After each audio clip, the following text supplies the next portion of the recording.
এইটা আমি কি দেখলাম, হঠাৎ করে আমার চোখের সামনে এই যে একটা ভিডিও ক্লিপ চলে আসলো, এবং এটা আসলে কি দেখলাম। এখন এই বিষয়টা কি বাংলাদেশের এই যে তৌহিদি জনতা তাদের নজরে কি পড়ে না নাকি? আর যদি পড়ে থাকে তাহলে তারা এ বিষয়ে কি কোনো পদক্ষেপই নিবে না? যদি না নেয় তাহলে তাদের ঈমান কিভাবে রক্ষিত হবে?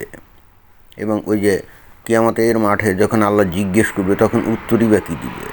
আমি কিন্তু ভীষণ চিন্তায় পড়ে গেলাম। তো ঘটনা কি, ঘটনা হচ্ছে মানে কি দেখলাম আর কি, সেটা বুঝতে গেলে আমাদেরকে ওই ভিডিও ক্লিপটা একটু দেখতে হবে, তাহলে আপনারাও বুঝবেন যে ঘটনাটা আসলে কোথায় প্যাঁচ খেয়ে গেছে। এবং খালি প্যাঁচ খায় না, আমি কিন্তু ভয়ঙ্কর রকমভাবে মর্মাহত মর্মাহত। তো আপনারা একটু দেখেন যে কেনই মর্মাহত। সরাসরি দেখতে পাচ্ছেন ভারত থেকে কিন্তু অক্সিজেন প্রবেশ করছে বাংলাদেশ স্থলবন্দরে। ভারত থেকে অক্সিজেন বাংলাদেশে প্রবেশ করছে, ওই যে মনে হয় বেনাপোল দিয়ে আর কি। তো অক্সিজেন কোথা থেকে আসছে? ভারত থেকে, তাই না? তো এখন কথা হচ্ছে যে ভারত থেকে অক্সিজেন আসছে, তাতে সমস্যাটা কি? হ্যাঁ হ্যাঁ, এখানেই তো সমস্যা। অনেকেই আসলে বুঝতে পারবে না, বাট যে ব্যক্তি এই যে ভিডিও করেছে, তো তার ভিডিওর যে মানে রেকর্ডিং সাউন্ড, তার বক্তব্য বা ন্যারেশন, তো সেটা শুনলে কিন্তু বোঝা যাবে যে এই যে অক্সিজেন ভর্তি এই যে এটা একটা কি বলে, এটা ট্যাঙ্ক লরি, না ট্যাঙ্ক লরি এই যে বাংলাদেশে ঢুকে গেল, এর আসলে মাঝে ঝাঁকি। এবং এটা আসলে কিভাবে এই বাংলাদেশের মুমিন মুসলমানদের ইমান নিয়ে একেবারে সিনেমিনি খেলছে, অথবা ইমান ধ্বংস করার মতো একটা ঘটনা। হ্যাঁ, তো সেটা বুঝতে গেলে আমরা পরবর্তীতে ওই ভিডিওকারীর যে বক্তব্য, ন্যারেশন আমরা একটু শুনি। আর এই অক্সিজেন দিয়েই কিন্তু বাংলাদেশি মানুষের প্রাণ রক্ষা করা হবে। দেখতে পাচ্ছেন ভারত কিন্তু বাংলাদেশের সর্ববৃহত্তম যে স্থলবন্দর, সেই স্থলবন্দরে অক্সিজেন প্রবেশ করাচ্ছে। দেখতে পাচ্ছেন। খালি ভিডিওকারী বলল বলেই যে আপনারা জানলেন বা এটা জানতেন না তা তো না। আসলে আপনারা সবাই জানেন যে এই যে অক্সিজেন দিয়ে আসলে কি করা হয়। ওই যে জীবন রক্ষাকারী বললো না, হ্যাঁ, অক্সিজেন দিয়ে বস্তুত ওই যে হাসপাতালগুলা বা বিভিন্ন মেডিকেল সেন্টারে এই অক্সিজেন রাখা হয়, এবং মুমূর্ষু রুগী তাদেরকে কিন্তু এই অক্সিজেন দিয়ে তাদেরকে বাঁচিয়ে রাখা হয়। বিশেষ করে ওই যে যখন আইসিইউতে থাকে, অর্থাৎ ইনসেন্টিভ কেয়ার ইউনিটে যখন থাকে, তখনই কিন্তু এই অক্সিজেন মাস্ক ওই রুগীর নাকে সেট করে দেওয়া হয়, যাতে করে সহজে সে অক্সিজেন পায়। এবং আমরা তো সবাই জানি যে অক্সিজেন হলো জীবনের অন্য নাম, তাই না? অর্থাৎ অক্সিজেন ছাড়া তো আসলে কোনো কেউ বেঁচে থাকতে পারে না। পৃথিবীতে অক্সিজেন যদি না থাকতো তাহলে পৃথিবীতে তো জীবজগৎ টিকেই থাকতো না। অবশ্যই ইন্টারেস্টিং ব্যাপার হলো কি জানেন, গবেষণায় দেখা গেছে, এবং এটা অবশ্য ওই মানে ফসিলাইজড যে এককোষী জীবটি পাওয়া গেছে আজকে থেকে প্রায় 300 কোটি বছর আগে, ফসিলাইজড যে জীবকোষ পাওয়া গেছে আর কি। তো ওই জীবকোষ যখন পাওয়া গেছে, ওই তখনকার যে মৃত্তিকা বা বিভিন্ন জিনিস পরীক্ষা টরীক্ষা করে দেখা গেছে, ওই সময় পৃথিবীতে নাকি অক্সিজেন ছিলই না। এবং তখনই কিন্তু ওই এককোষী জীবটিপ এগুলো তৈরি হয়েছিল। এবং এগুলো খালি মানে জাস্ট মুখের কথা না, এগুলোর ফসিলও পাওয়া গেছে। এবং কোথাও পাওয়া গেছে জানেন? অস্ট্রেলিয়ার যে মরুভূমি আছে, ওই মরুভূমির কোনো এক গুহায় ওখানে এগুলো পাওয়া গেছে। এবং পরীক্ষা নিরীক্ষা করে দেখা গেছে যে তাদের বয়স প্রায় 300 কোটি বছর। তাদের বয়স প্রায় 300 কোটি বছর আগে। এবং ওই 300 কোটি বছর আগে পৃথিবীর বায়ুমণ্ডলে কিন্তু অক্সিজেন ছিল না। আপনারা অনেকেই জানেন, এখন এটা তো নতুন করে বলার কিছু না। এই পৃথিবীর বয়স কিন্তু 450 কোটি বছর। তো ওই যে সূর্য যখন তৈরি হয়েছিল, এবং সূর্যের বয়সও কিন্তু এরকম 450 কোটি বছরের মতো। তো সূর্য যখন তৈরি হয়েছিল তখনই কিন্তু পৃথিবী তৈরি হয়েছিল। সূর্যের চারপাশ দিয়ে এই যে খালি পৃথিবী তো না, আরও যে 8টা গ্রহ আছে, যদি অবশ্য প্লুটোকে এখন গ্রহ বলা হয় না, এখন বলা হয় যে 8টা গ্রহ। তো এই গ্রহগুলো কিন্তু ওই যে সূর্য সৃষ্টির সময় তৈরি হয়েছিল। এবং এখন পৃথিবীকে দেখলে অনেকেই মনে করতে পারে একেবারে পৃথিবী সৃষ্টির শুরুতেই হয়তো ওই পৃথিবীতে অক্সিজেন ছিল। বিষয়টা মোটেও তা না। সৃষ্টির শুরুতে পৃথিবীতে কোনোই অক্সিজেন ছিল না। আর যেটা ছিল সেটা যৌগিক আকারে, যেমন পানি, জলীয় বাষ্প। আপনারা তো জানেন যে জলীয় মানে পানি বা জলীয় বাষ্প, এটার অণুতে দুইটা হাইড্রোজেন এবং একটা অক্সিজেন থাকে, অর্থাৎ যৌগিক আকারে ছিল।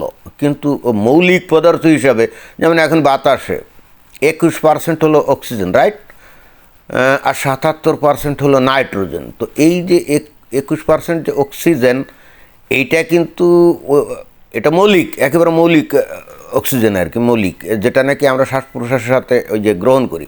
মানে শ্বাস যখন টান দেই তখন অক্সিজেন ওই যে ফুসফুসের মধ্যে ঢোকে, ফুসফুসের মধ্যে যে ছোট ছোট কোষ আছে, ওই কোষের মধ্যে যে লসিকা তো বুঝেন, ওই একেবারে সূক্ষ্ম যে রক্তবাহী নালী, ওইটাকে লসিকা বলে। তো ওখানে ওই রক্তের হিমোগ্লোবিন কী করে এই অক্সিজেনটাকে গ্রহণ করে, এবং গ্রহণ করে বলেই কিন্তু এই যে আমরা বেঁচে আছি। অর্থাৎ এই অক্সিজেনটাই কোষে কোষে গিয়ে এবং একই সঙ্গে ওই যে যকৃৎ মানে লিভার, সেখানে গিয়ে বিপাক ক্রিয়া করে। বিপাক মানে কি, ওই যে খাদ্য আমরা খাই ওটাই ওই যকৃতে গিয়ে ওখানে বিপাক ক্রিয়া ঘটে এবং ওখানে এই খাদ্যগুলো দহিত হয়।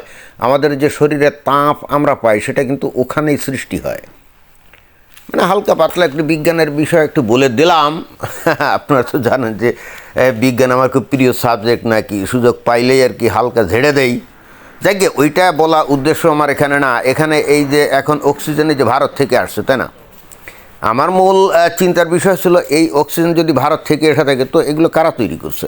ভারতের হিন্দুরা। তো হিন্দুরা কি মুশরিক?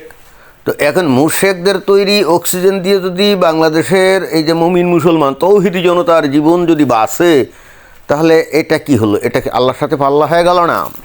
মুমিন মুসলমানরা কি বিশ্বাস করে? জীবন দেয় আল্লাহ, মৃত্যুও দেয় আল্লাহ। সেখানে যদি তারা এখন এই মুশরিকদের দেওয়া অক্সিজেন নিয়ে যদি বেঁচে থাকে, তাহলে তারা কি আল্লাহর লিখনকে ভুল প্রমাণ করলো না, অথবা আল্লাহকে চ্যালেঞ্জ করলো না? আল্লাহ চাচ্ছে তার জীবন নিয়ে নিতে। একজন মুমিন মুসলমান যে হয়তো মুমূর্ষু, আল্লাহ চাচ্ছে তার জীবন নিয়ে নিতে, অর্থাৎ সে মারা যাবে। আজরাইল কিন্তু হাজির নাজির। আর এই মুমিন মুসলমান ডাক্তাররা ভারতের এই যে এই মুশরিকদের তৈরি অক্সিজেন দিয়ে তারা বাঁচায় রাখতে চাচ্ছে।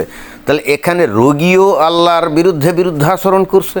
আর যে ডাক্তার, যে নাকি নিজেও ভয়ঙ্কর ধার্মিক এবং ধর্মান্ধ, বাংলাদেশের ডাক্তাররা তো ভয়ঙ্কর ধর্মান্ধ, ওদের চেহারা ছবি দেখলে মনেই হয় না ওরা ডাক্তার, মনে হয় বিরাট বিরাট হুজুর।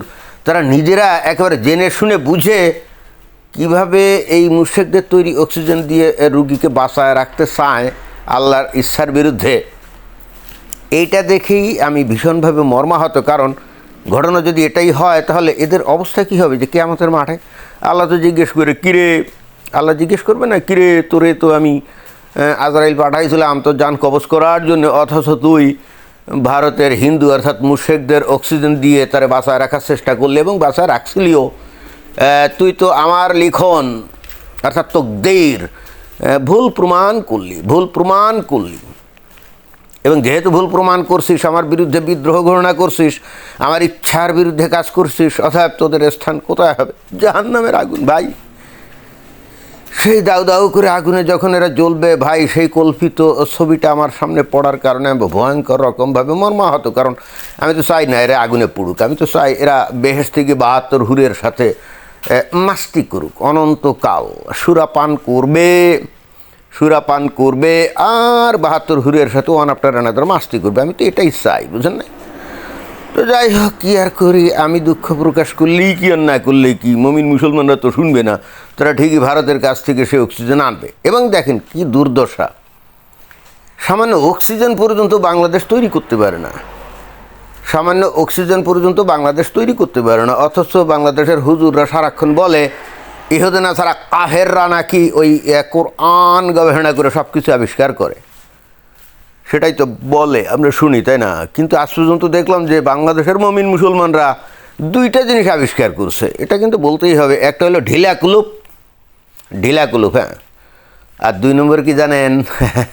সেটা হলো ছোট ছোট ওই যে বাচ্চাদের সরু পাই পথে বৃহৎ ইমানদণ্ড ঢুকানোর যে কৌশল, এটা রপ্ত করছে। এবং এটা তো মারাত্মক একটা ব্যাপার, এটা কিন্তু বলতেই হবে, তাই না? সরু পাইপথে আপনি বিশাল ইমানদণ্ড ঢুকানো মানে অনেকটা ওই যে সুইয়ের ছিদ্রর মধ্য দিয়ে হাতি ঢুকানোর মতো, তাই না? অনেকটা সেরকম না? ধন্যবাদ।